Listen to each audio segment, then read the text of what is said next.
Bismillahirrahmanirrahim. Assalamualaikum warahmatullahi wabarakatuh. Kita melanjutkan lagi pada kegiatan pembelajaran. Kalau di sebelumnya itu kita sudah menganalisis untuk uh, dua kelompok, yang mana kedua kelompoknya itu adalah kelompok eksperimen dan kelompok eksperimen satu dan kelompok eksperimen 2, OEB dan CTL, open ended dan contextual teaching and learning. Nah, itu untuk eksperimen satu, eksperimen 2, dan ujinya itu adalah uji pihak kanan dan kiri seperti itu. Grafiknya itu ada uji pihak kanan dan pihak kiri. Nah, pada video kali ini kita akan membahas ya bagaimana kalau seumpamanya ada kelas eksperimen dan kelas kontrol, dan uji grafik hipotesisnya itu kita memilih ya, kita memilih menggunakan uji pihak kanan ya. Nanti saya jelaskan apa perbedaannya antara uji pihak kanan dan uji pihak kiri seperti itu ya.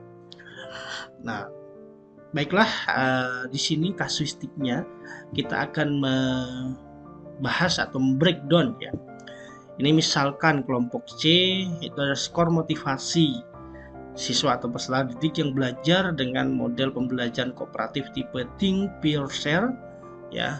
Dan data kelompok B itu adalah skor motivasi siswa yang belajar dengan konvensional. Artinya konvensional itu maknanya itu bukan tidak hanya ceramah saja ya, tapi konvensional itu adalah pembelajaran yang keseharian-hariannya itu dilaksanakan oleh guru seperti apa, kebiasaannya, habitnya seperti apa. Dan biasanya konvensional ini sering diasumsikan dengan ceramah saja, namun tidak hanya ceramah, bisa textbook atau bisa catat buku atau meringkas buku, bisa diskusi biasa saja dan seterusnya. Itu merupakan satu belajar yang konvensional seperti itu, yang arahnya itu hanya berpusat pada pendidik dan sumber belajar sebagai satu-satunya sumber informasi seperti itu. Nah, asumsinya di sini kelompok C berdistribusi normal. Sekali lagi ya, meskipun kemarin kita menguji itu ada di beberapa kelompok itu yang tidak normal, namun kita mengasumsikan terlebih dahulu supaya dalam pembelajaran ini kita tidak mencari-cari data lagi ya. Asumsinya itu adalah varian normal dan variasi kelompok A dan B itu homogen ya. Jadi kedua kelompok baik C, B itu adalah normal dan homogen seperti itu. Di sini disuruh mencari, selidiki apakah motivasi belajar dengan TPS Think, Peer, Share itu lebih baik. Nah, ini kata kuncinya ya. Lebih baik itu berarti kan dia menggunakan naratif pihak kanan ya. Dia lebih kayak gitu kan. Lebih baik dari yang belajar secara konvensional. Jadi kalau seumpamanya ada kalimat seperti itu biasanya ya itu pakai uji pihak kanan ya. Sehingganya apa? Sehingganya untuk hipotesis penelitiannya motivasi mahasiswa atau siswa yang belajar dengan menggunakan model pembelajaran kooperatif Think, Peer, Share lebih baik ya daripada belajar yang metode konvensional. Nah, tapi kalau seumpamanya pihak kiri, nah itu bisa biasanya lebih kecil atau lebih buruk atau dan seterusnya seperti itu. Kita mengujinya bagian pihak kiri seperti itu ya. Dan untuk rumusan hipotesis statistiknya di sini, untuk rumusan hipotesis statistiknya itu koefisien rata-rata daripada TPS itu sama dengan atau lebih kecil daripada konvensional seperti itu. Nah, ini hipotesisnya, naratif hipotesisnya, ini deskripsi daripada hipotesis statistiknya. Baiklah, pada kesempatan kali ini kita langsung saja mengeksekusi. Seperti halnya pada pembelajaran sebelumnya itu yang kita cari adalah X bar ya, X barnya. Terus yang kita cari juga standar deviasi dan variansnya, serta kita harus mengetahui jumlah daripada responden baik itu M dan N seperti itu. Nah, ini persamaannya daripada kesemuanya ini. Baiklah, di sini itu ada T-nya, T-nu ya, T-nu-nya ada perhitungannya sendiri seperti itu untuk uji pihak kanan. Ada syaratnya seperti itu. Langsung saja kita eksekusi di Excel-nya. Seperti biasa. Kita bisa mengcopy daripada data yang ada di B dan kita mengcopy data yang ada di C seperti itu. Nah, ini sama seperti yang di video sebelumnya ya. Kita tinggal langsung saja average ya, rata-rata daripada kelompok itu tadi. Ini tidak usah saya contohkan lagi ya, ini sudah jelas rata-rata daripada kelompok ya. Kita enter, ini standar deviasi stdef ya, daripada data 1 sampai data 21 seperti itu. Oke, terus ini adalah kuadrat daripada variasi, itu ada kuadrat daripada standar deviasi. Nah, ini pun juga sama, berarti kita mencari rata-ratanya di Excel average ya. Terus standar deviasi juga sama seperti itu, dan N-nya adalah ini. Baiklah, langsung saja dari data ini kita terlebih dahulu menghitung apa? Nah, itu kan yang menjadi satu pertanyaan. Kita menghitung nu-nya terlebih dahulu ataukah menghitung yang lain seperti itu, atau langsung ke T hitungnya boleh seperti itu ya. Nah, T hitung itu kan rumusnya ini ya. Jangan sampai lupa T hitung adalah rumusnya ini. Nah, berarti langsung saja coba kita lihat persamaannya. Ini tertutup ya. Nah, oke, supaya kita nampak. Nah, coba perhatikan di sini. Ini ada CB37, mana CB37, sorry, CB37 ini. CB37 adalah rata-rata dari tim Pearson seperti itu, terus dikurang dengan rata-rata dari konvensional. Apa ini? Nah, ini BY37 ya, BY37, terus dibagi dengan SGRT daripada apa? Daripada varians TPS dibagi dengan dibagi dengan 21 seharusnya di sini ya.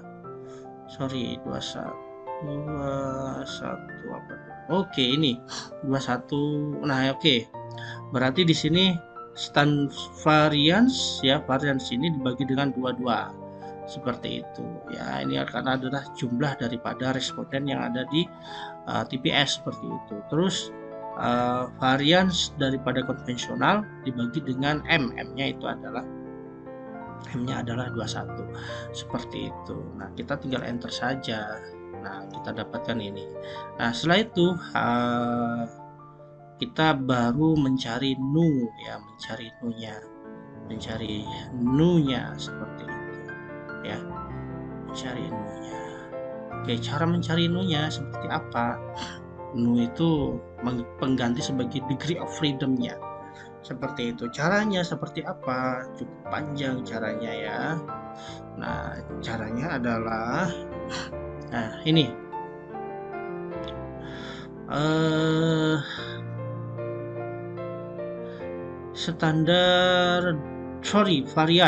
Varians daripada TPS ya dibagi dengan N-nya adalah 22, berarti CB39 dibagi dengan 22 ditambah dengan BY39 dibagi dengan 21. itu dikuadratkan, itu adalah bagian atas, terus dibagi dengan, nah ini yang agak